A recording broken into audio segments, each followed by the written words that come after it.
Welcome to Beth Bell Live, where we're here to awaken inner wisdom. Now, we don't just talk about life, we actually are here to decode it at a soul level. Today, I'm especially intrigued to see what comes through because I feel like my personal life is a bit shattered, a bit chaotic. I almost canceled the show today. I was like, I'm just not there. And I said, those times when we're the most disheveled and things are the most unpredictable and we're feeling ungrounded, maybe. I feel pretty grounded, but just sometimes life can throw us some really tough curveballs. That in those moments, that's where the juicy nuggets always lie. And that coming on today's show was necessary, not just for all the viewers, but for me. And so I so appreciate if you're here with me live. Thank you. And if you're here with me on replay, I always love to have you. You can ask questions live in the comments. You can also submit at bethbell.me/question. I'm happy to take questions that way, and we'll put them on to next week's show. But if you are here with me live, please do ask because you'll take priority in the queue of any of the pre-submitted questions. So I'm excited to dive in today because it is about trusting. It's about trusting our soul. It's about trusting our soul's plan.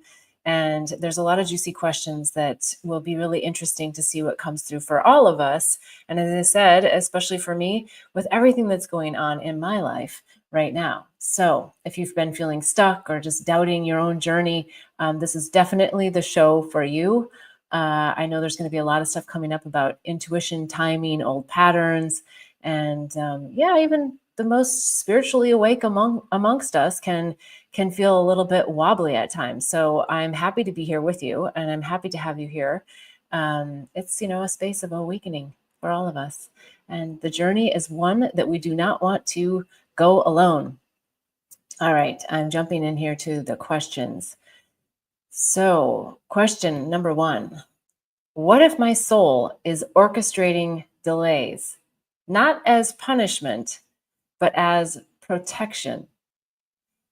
I think a couple of things come through when I read that, and I can feel into that for myself as well. At times when I feel like there's delays, things that I've been manifesting, things that I've been wanting to bring into my reality, and that for whatever reason that they don't. And I think there's a couple of things that come into play. One is simply divine timing, which I know all of us sometimes get tired of hearing that because it really is divine timing. But divine timing is when we are aligned, when we're lined up energetically within ourselves, within our energy within us, and our mind, body, soul, right? So when our mind is really anchored into what the vision is, but then energetically inside, that there's also a clear path. And sometimes that can't happen until there's blocks and things that are blown up, that are released, that are let go.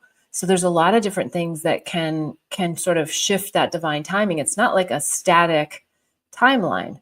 If it were, then everything that was said in astrology and all these other types of modalities that give us some insights would be 100% accurate, and they're not, because we have free will.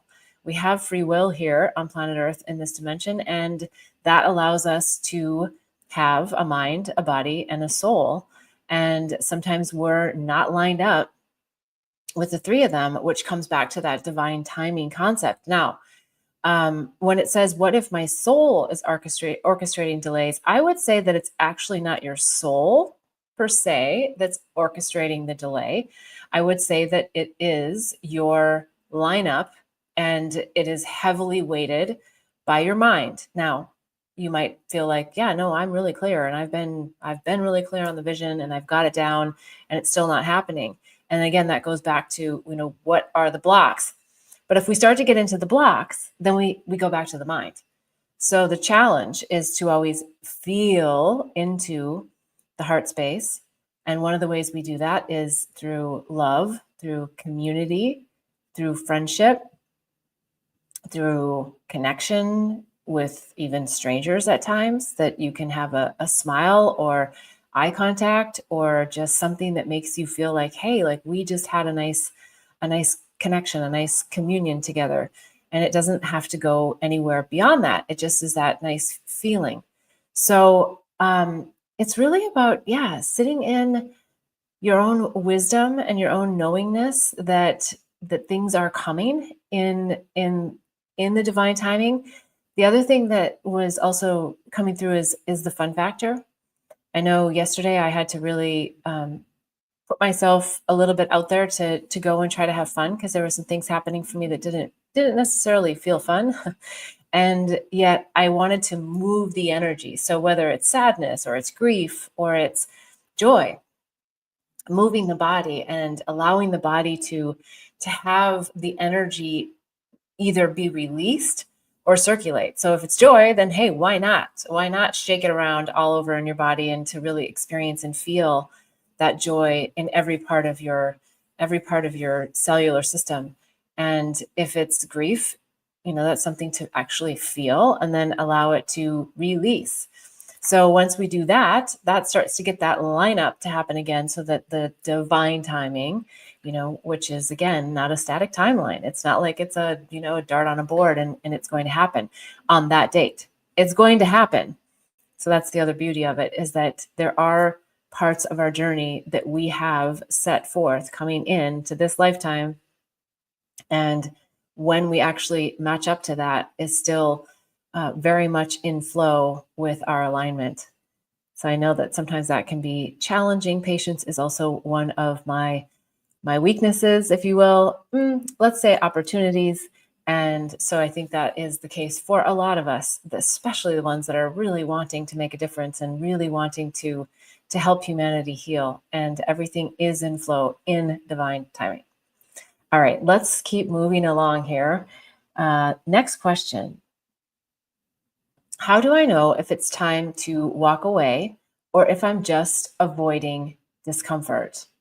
Now, there's a couple of different things here because this could be about a relationship. This could be about a career. This could be about a family member. This could be just about conflict in general. And so, or if I'm just avoiding discomfort. I think the thing to really explore is, where is your intuition and where is the conscious exits? Sometimes they come unpredictably and sometimes they're fear-based. And so we want to just have an understanding of, are we running away from something? Are we running to something? Are we just running wild? And a lot of times I think in today's world, we're just kind of running wild. Because we're not always grounded in our body and anchored in to what really our soul is saying. And sometimes we are anchored into what our soul is saying. And our soul is saying, go, remove yourself from this situation. And so that's the practice, isn't it? Is to be in the face of these difficult, discomforting situations and to be able to follow the gut instinct, be able to follow like what's really feeling grounded deeply within you, in some cases for your safety, emotionally, mentally, physically, and in some cases for your own growth, that sometimes leaving is the strongest thing that you can do, because you're actually putting a stake in the ground saying, yeah, this is not aligned for me. This is not the way that I want to be treated. This is not the person, place, or thing for me.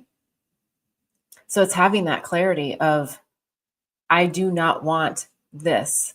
And that is a really big difference if you're talking fear-based or intuition, soulful insights. If you're doing the work and you're anchored in, and you can go, it's okay. And don't let anyone tell you that you can't, because everyone's responsible for their own actions. So whether it's a situation at work or a situation within your family or a situation with a lover or a spouse, again, it's so important to really anchor in to not just your intuition, but what is the deeper knowingness of, is this a repeated pattern that's not stopping? And is the other person, place, or thing willing to make the change to stop their pattern? Because if they're not, it could be, a relationship with your mother. And if those are anchored in so deep because they come in from childhood, that it may be that you just have to say, it's time to go. And I don't want to have this discord. I don't need to take the brunt of my mother's anger, my mother's dissatisfaction with her life, my mother's insecurities.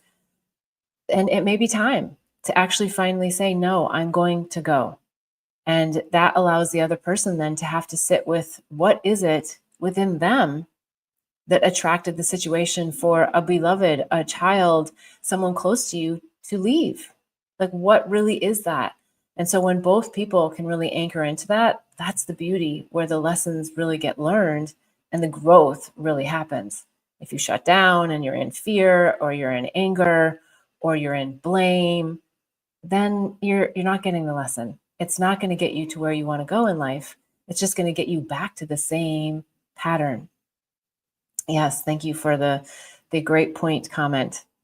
All right, let's keep going on to the next question. And if anyone online has a question, please do jump in. I always love to answer them live here. Okay. Is it possible to manifest love or abundance while I'm still in pain?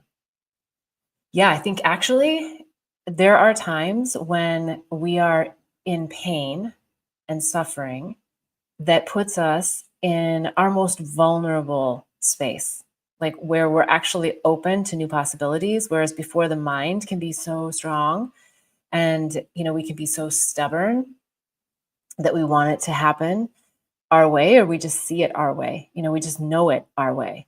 It worked before, it's going to work again. And so it feels like there's such incredible opportunity at times for that pain to really push you into purpose. In fact, years ago, I have the mini mantra word bar necklaces that I sell on bethbell.me. And years ago, I was doing a meditation where I was given this full blown visual of me presenting on Shark Tank. And it was just fascinating how that happened, because during that presentation, I presented a necklace and a life journey bracelet to all of the Shark Tank people. And I could see so perfectly the carpet and everything. And at that time, I hadn't even watched Shark Tank. And then, of course, after I had this big visual, I had multiple people walk into my store. It was at a time when I was living in Bali. And multiple people walked into my store and brought up Shark Tank all in the same week. It was like so bizarre that this show that I was so not in tune with, because I had lived in Asia for several years prior to that. And so it was coming forward. So why I'm bringing that up is that there was a gold mini mantra word bar necklace that says pain, purpose, powerful. Because oftentimes that pain really pushes us into our purpose that helps us to be so powerful.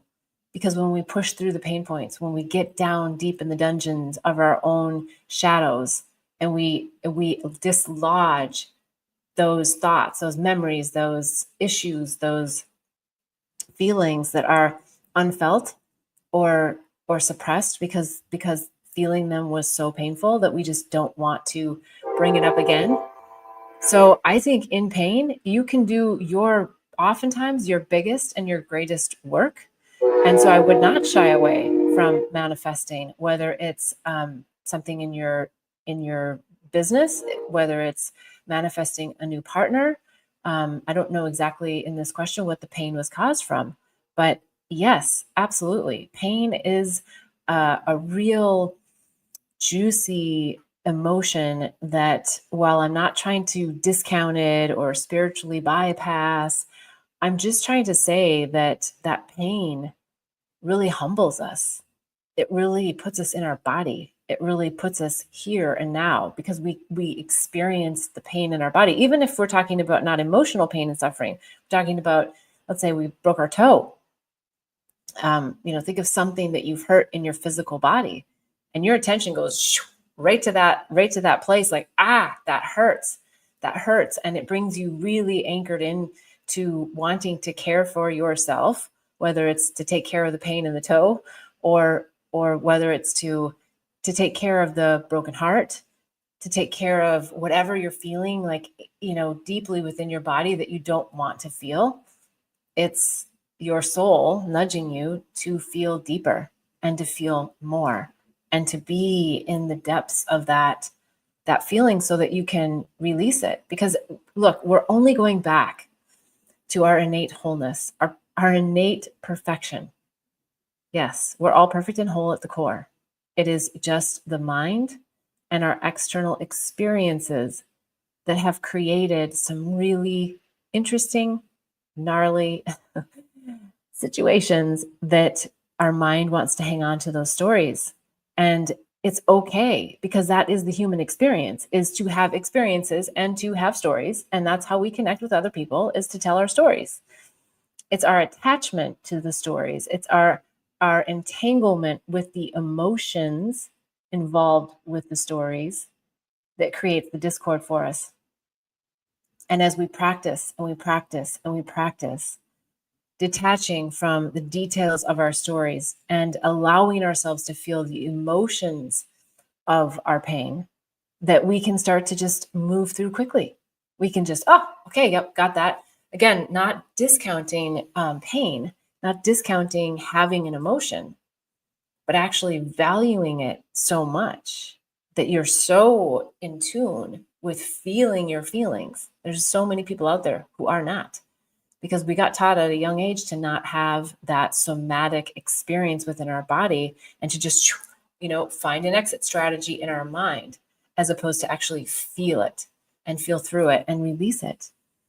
Okay, hopefully that's helpful. If not, or if so, I would love to hear in the comments. Yeah, manifest away the love of your life, or any type of abundance, whether it's abundance of happiness or abundance of money or whatever kind of abundance you want. Abundance of joy is always a good one, and abundance of peace. When we have abundance of joy and peace and calmness in our life, we become the magnet. And that's where we're not magnetizing through the mind. We're magnetizing through our energy and our auric field. And we're just putting it out there. And then the law of attraction, as you all know, is that it will come to you. And it does take some work sometimes to get to that place of being that magnet. Okay, we're going to go on to the next question. What does it mean when I keep dreaming about an ex or past version of myself? That's an interesting one, because I think that there are two very different things. So if you're dreaming about an ex, I think and I guess if you're saying that you feel like it's your past version of yourself with that ex, like, hey, I've really grown and I've changed and I'm someone new, and yet when I dream, I have this ex in there, and I'm still being that person. And so I think that's bringing forward for you something deeply within your subconscious mind, that, because that's what dreams are, is they're a way to do the work and to release and to have more awareness around what might still be lurking in there, or wanting to come forward. So it doesn't always have to be something negative, right? And in this case, I would say that there's both of those things. There's probably some things that were somewhat negative in your relationship, because you're saying my past version of myself. I'm getting the feeling that you're saying like it was a version of yourself that maybe you didn't love as much as the version that you are now. And it's also that there is something about that ex that may be coming forward, something, a lesson that you either learned, and perhaps it's a sense of pride that you should have within yourself that says, hey, yeah, I got this. And I just, note to self, I do not want to bring that into the next relationship. So it could be that, or it could be that, hey, there's just something still really unresolved between the two of you, and that you need to get back to that and find that way of resolving the discord. Like, it just might be that it's just still there, lurking in the background. Or it could also be that your ex is thinking of you. And if you're in a situation where you feel like you're still emotionally entangled, then I think doing some clearing work and really getting in there and dislodging the energetic life cords, your ethereal life cords, would be a great thing to do, because it's a healthy thing to do. We don't need to be dependent on others, and we don't want others to be dependent on us either. And of course, speaking to all of that, I'm speaking about your energy. These invisible cords, if you will, are the energetic cords where we build bonds, where we build, and bonds can be really beautiful and they can be really healthy when the energy of giving and receiving is in flow. Oftentimes one partner is sucking more. I know that word sounds so, I don't know, I think it sounds so traumatic, but I guess in a sense it is, because when someone's sucking something off of you, it means that there's an imbalance, and that eventually, if there's not, a refueling of that, then it does get very one-sided. Now, look, there's times when our beloveds need us, and they do need to kind of ride on our tails. It gives me the image of birds when they fly in formation. One's in the front, and then a lot of them are in the, what do they call it, the backdraft, and then they switch and rotate, and the other one goes up front. And so sometimes we do need to do that for our partners. So I'm not suggesting that we can't sometimes be the stronger one, giving more light, giving more love, giving more energy to our partners. But when it becomes off balanced and it becomes really one-sided, and especially when it becomes intentional, even subconsciously intentional. So what do I mean by that? Our partner may be intentionally attaching to you, intentionally wanting to be with you because they feel better when they're with you. And where it sometimes can be unconscious is that they don't actually realize the impact that they're having on you. So they're not doing it because they actually want to take you down, or they want to, take your light. It's so unconscious that they just know that that's what they want. And so they're with you needing this vibration from you that you have worked so hard to cultivate. And so that's also a place where it can just be really, really off. And that's where you have to start coming in and saying, okay, I really need to know if I'm leaking energy to people. And it could be that from that dream that you are still leaking your energy. So while you may not have anything to do with that person anymore in, this time-space reality, the fact that you're having the dream means that there's still some kind of connection in your subconscious mind or their subconscious mind, or in your bond together. And so I would recommend cleaning that up. You don't have to be scared of it. Don't have to even reach out to them. It's not necessarily something that you have to do together. It's something that I think you just need to feel into and go into within your own energy system, so that you can release and have, still a healthy feeling about that person, because there was obviously very incredible moments that you shared together.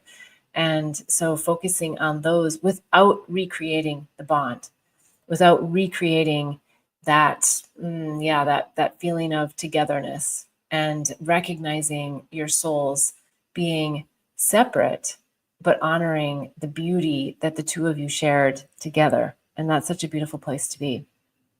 So I feel like that's what you're being asked to do, is to just take this to just one more level of healthiness between the two of you, in honoring all the beauty that came from that relationship.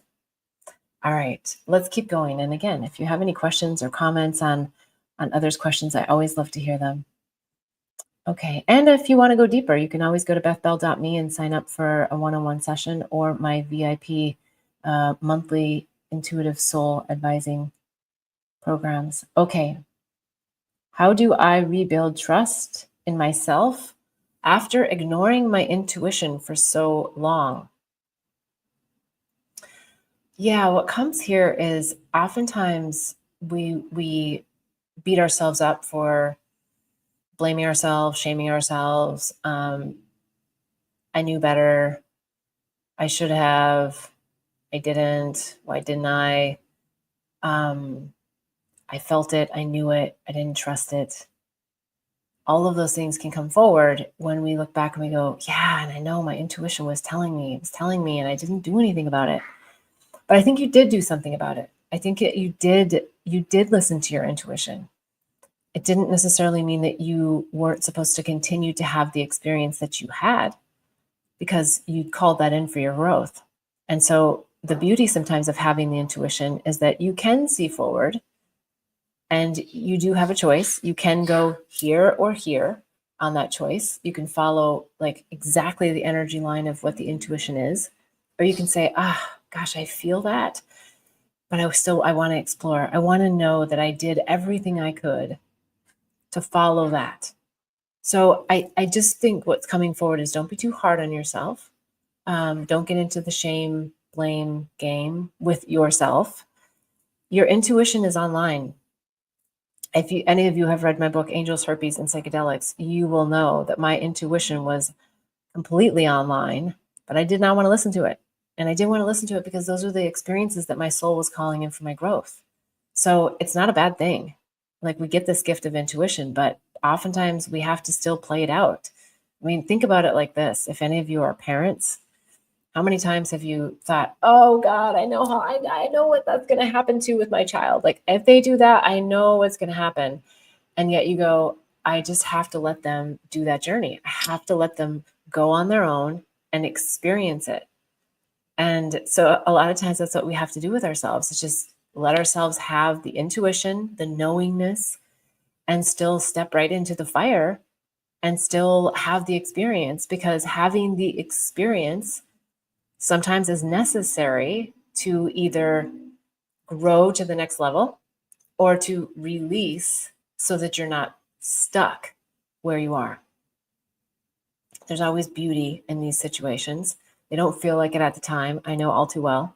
Yes, and yet the intuition part of it is a fun factor for us to be able to see a little bit more. In fact, this is coming forward, so I'm going to share it, and I'm not sure why, but it usually just on its own gives us why this example is coming. But there was the movie Arrival, and when I first saw it, I was like, oh my God, I cannot get those 2 hours back.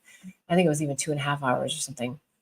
And then I don't know what brought me back to it, but something brought me back to it. I think I watched the trailer on it because I was so frustrated that I just couldn't get it.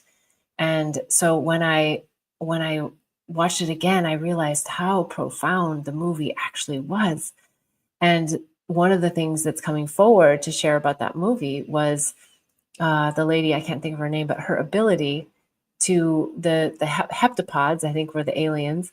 They were giving her transmissions when she was in there, thinking she was communicating with them, with her mind, but also with her intuition. And they were showing her a circular way so that past, present, and future were all wrapped in the same moment, or I should say accessible in the same moment. So then she saw in advance what happened, that her daughter would die at a young age. She saw in advance that there would be this massive issue with the planet, with the aliens coming, and this miscommunication, and something that the Chinese guy was saying. I can't remember the exact details now, but she still chose to have the experience of having the child. She still chose to go and give birth, knowing that that child would die, and that she would suffer the pain and heartbreak of having a loved one leave the planet much earlier than what we expect. So I think why that comes forward is to just feel into your intuition and note it.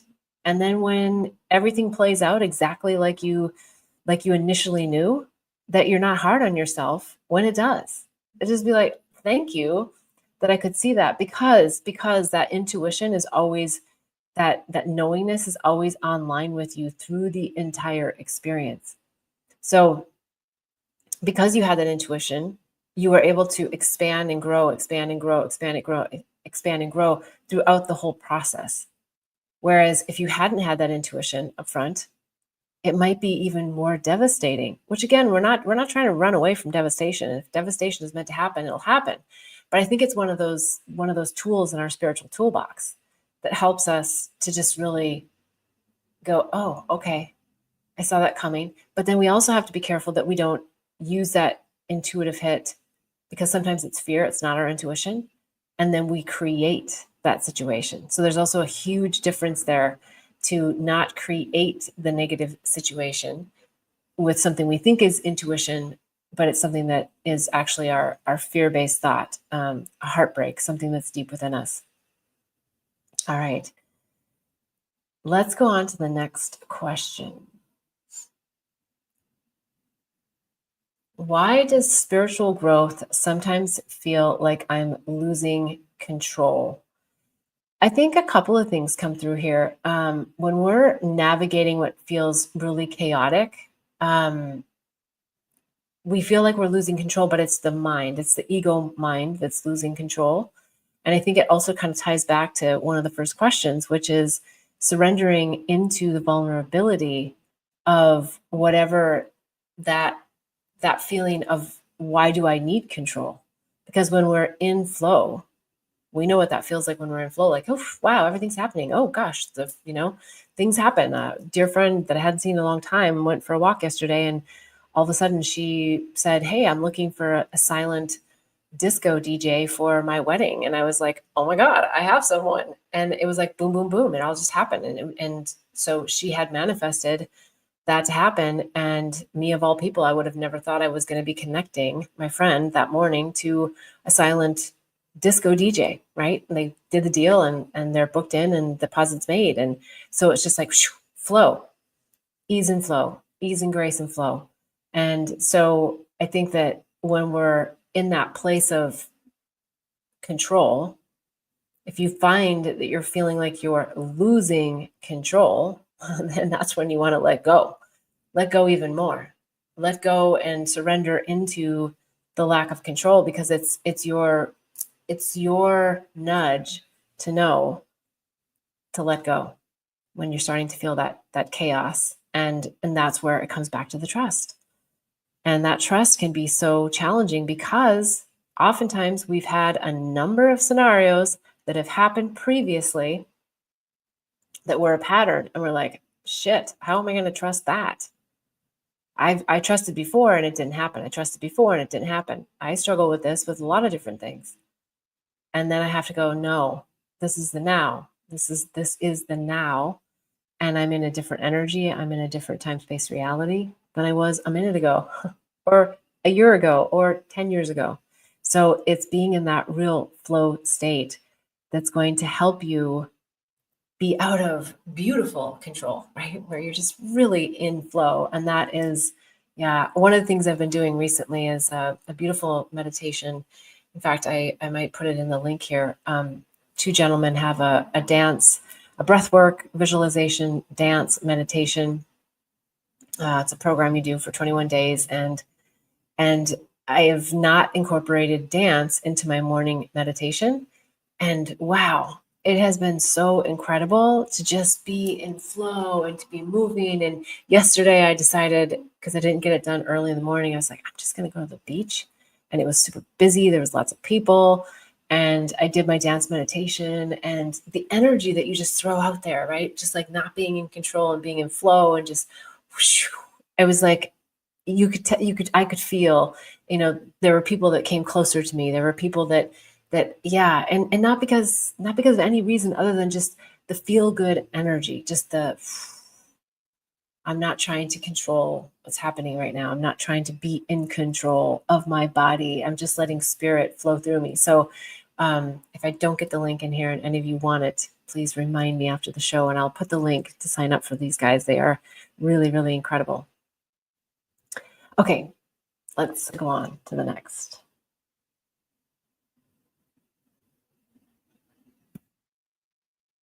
Can I be both soft and strong, especially in relationships and leadership? Yeah, I'm going to take this one a little bit more towards the work environment, because I feel like what's happening is, and I don't know, I'm assuming for some reason that this is from a woman, because it just doesn't feel like something a man would ask. I'm not saying you wouldn't. I'm just saying it just doesn't, energetically doesn't feel that we are so trained, have been so trained. I think it's shifting now. I think newer generations are shifting it. I think even people who've been in the corporate world for 20, 30 years are starting to shift it. But there's a hardness, there's a competitiveness, and that's burnt a lot of people out. And so there is a different feeling of camaraderie. And I feel that the women are really integral now to this shift, especially in corporate worlds. Women have tried to be men, and I don't mean physically, but I mean in their approach to business. When I think what can be the most helpful is for women to be in their strongest feminine. And I don't mean that they're showing sexy vibes or they're showing any, no, I don't mean that at all. I mean that their softness, the power in their softness, the power in their maybe fewer words is what comes through. The lens of which a woman brings is different than men. They're both really valuable. But I don't think that probably over the last 20, 30 years, as women have entered into the workforce, that women have brought that sense of feminine power because they were trying to and needed to, in many respects, be in that more masculine place. And now there's this big switch that's been happening for a while for women to show up and to bring their feminine energy. And men can do this too. It's a balance of masculine, feminine within men and within women. And yet I feel that the women having this skill very innately anchored in them that they've either quieted or suppressed to fit in, to be sort of one of the guys is just old news. Like we really need to be showing up in a way where we're just really anchored in the beauty and the softness of what the feminine energy actually brings. Yeah, so I hope that that's answering what your question is, because I do think that you can be your strongest sometimes in that softness, which can sound like a bit of a dichotomy at times. And yet, as we know, sometimes a man of few words is very powerful. And so a woman of few words with great grounding and intention and insight and wisdom is incredibly powerful. Okay, sometimes these stories come forward and I never quite know exactly why, but the Salem witch trials are coming forward, and also the menstruation of women over centuries. Like, I don't know how many years ago this was, but there was a suppression of women during their menstrual cycle because they were seen to be more intuitive. They were seen to be more powerful. And it was also part of, women bringing in babies and giving birth and being the, the bearer of children. There was a lot around this power that was shut down, that was suppressed by men, that men were scared of. And so I think it's coming back and anchoring into this beautiful energy of women's ability to create life, to hold this space for life to be created throughout the pregnancy, to be in that beautiful place. And so that power that has been suppressed for so long in the Salem witch trials, where there was, the witchy ways were thought to be evil, and even religion tied into this and said, oh yeah, that's not good. That's not good for anyone to have the power of God within them. You need to go to confessional. You need to give that power over to someone within the church, which is why so many people these days don't want to be affiliated with the traditional religious descriptions of the word God, because it is outside of you, as opposed to knowing that God is within you and that the power lies within you. So I think that all ties together when it comes to being soft and yet very powerful when you navigate, especially in work situations, because that's where we spend a lot of our day. So making those shifts and those changes and trusting that the way you show up is exactly what your organization needs when you're in power, that you do that. Okay, I've got an interesting message coming in. So let's see. I don't know what that means. Maybe it's the universe saying, yes, we agree with you. Okay. What's the spiritual lesson in feeling stuck, uninspired, or flat? Okay. Sorry, I needed to just take a quick check here to see these comments. Thank you for being with me here live. I love that. So I think, when we think about feeling stuck, I feel stuck a lot of times too. So I'm not saying that it's not like a real valid feeling. I feel that it is trapped energy within you, and that getting the movement is what you're being asked to do. And if you sit in the stuckness too long, now what I'm going to say next, it's not about self-judgment. It's just about self-monitoring and feeling into, am I ready to get myself off the sofa? And I'm just being a little silly, but stop eating the chocolate ice cream or stop doing the things that I know are not helpful for me, and doing a new activity, incorporating something new so that I can start to get the flow in my body, the flow in my mind, the flow in my routine to be a little bit different. I just was referencing this dance meditation, and I felt like, wow, yeah, that really shifted me, because getting up and doing a meditation is normal for me. Getting up doing journaling is normal for me. Getting up doing reading, getting up drinking a tea, those are all part of my normal morning routine. But getting up and dancing and doing breath work up front was like not part of my normal routine. But what I realized is that it really did bring through energy that was clearing to my system, that was invigorating to my system, and changed the routine. Even this morning, I was like, I need to change my routine. I got to get out of my funk. Got to move through my funk. I don't need to get out of. I need to move through my funk, allow myself to feel my funk, and then find a way that doesn't put me back in an old pattern or doesn't put me back in the old storyline. So I decided that I would do the stairs, and I have my dear pup Lily. She's not feeling well. And so I decided, okay, let's do the walk. Let's go to the beach stairs. And I just used her as a 20-pound weight and went down and up and down and up to get my exercise. And I thought, you know what, this can be a new routine. This can be a routine that both Lily and I can do together, that gets us both going and gets action going. And surprisingly, she let me carry her all the way up and down. Maybe she won't do that when she's feeling a little bit better. But it was a nice way to just shift up the routine and also get out of the stuckness of her not feeling well for a couple of days, and me not feeling well for a couple of days, and just really trying to do something different that can help move our energy.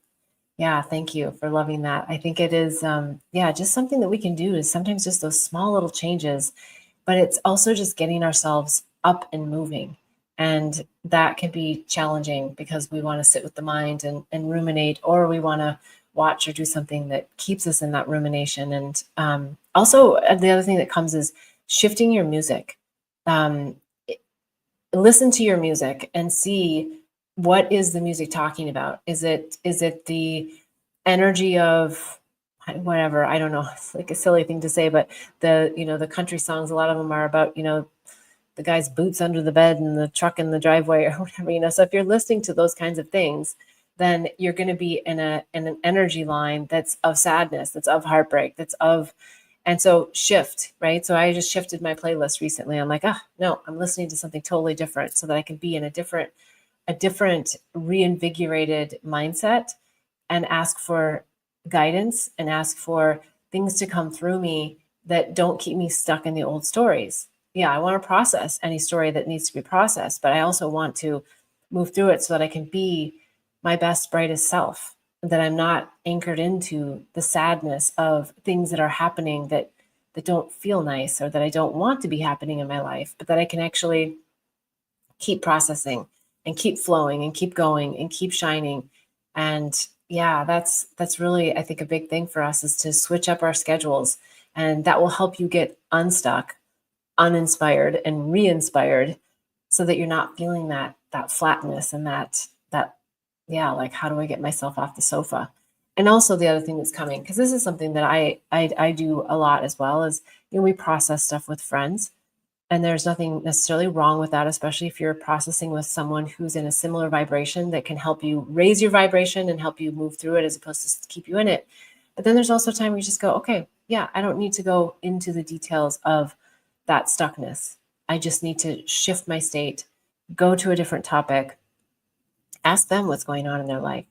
Talk about the things like, hey, let's just, when we call each other, let's just talk about, it's not that you're ignoring, it's just, the things that you don't like, but you're just saying, I'm making a conscious effort now to talk about new things, to talk about future things, to talk about now things, to talk about things that are filling my cup, the things that are making me feel inspired to go take a walk or to meet new people. And that's also another way to go about it, is just say hi to people that you feel look friendly and that you, not with any intention, you may not actually talk to them, but you're just saying hi, you're just connecting.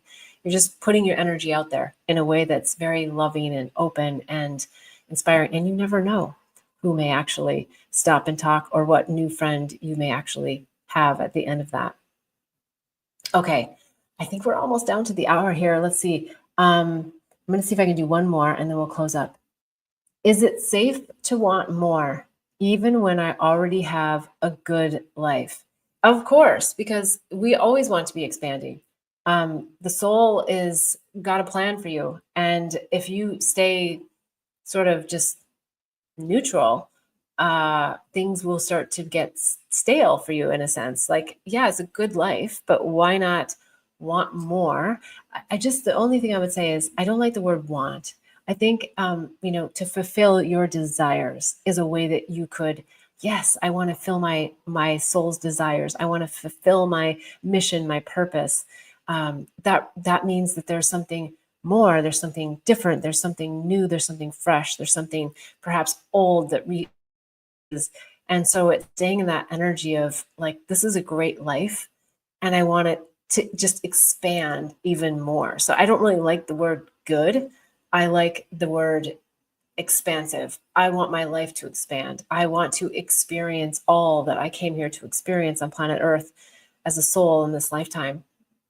I think coming from it in that respect is going to get rid of this, good versus bad or good versus great. It's like, no, it is just right now.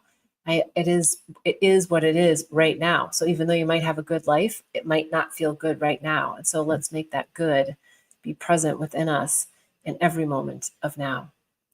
All right. If you'd like to go deeper on any topics, anything that's weighing heavy on your heart, or maybe just like, oh, it just needs to be unraveled with your mind, I'd be happy to work with you. You can go to bethbell.me and go to the community page. You can sign up for one-on-one sessions. I also have the VIP monthly program for intuitive soul guidance. And there's also the Awaken Inner Wisdom membership. So we're going to start that again, and you can apply for that. And so many other tips, tools, and techniques on bethbell.me. So I wish you so much bliss and love on this journey. And I can't wait to see you next week on Sunday at 11:11 a.m. Namaste.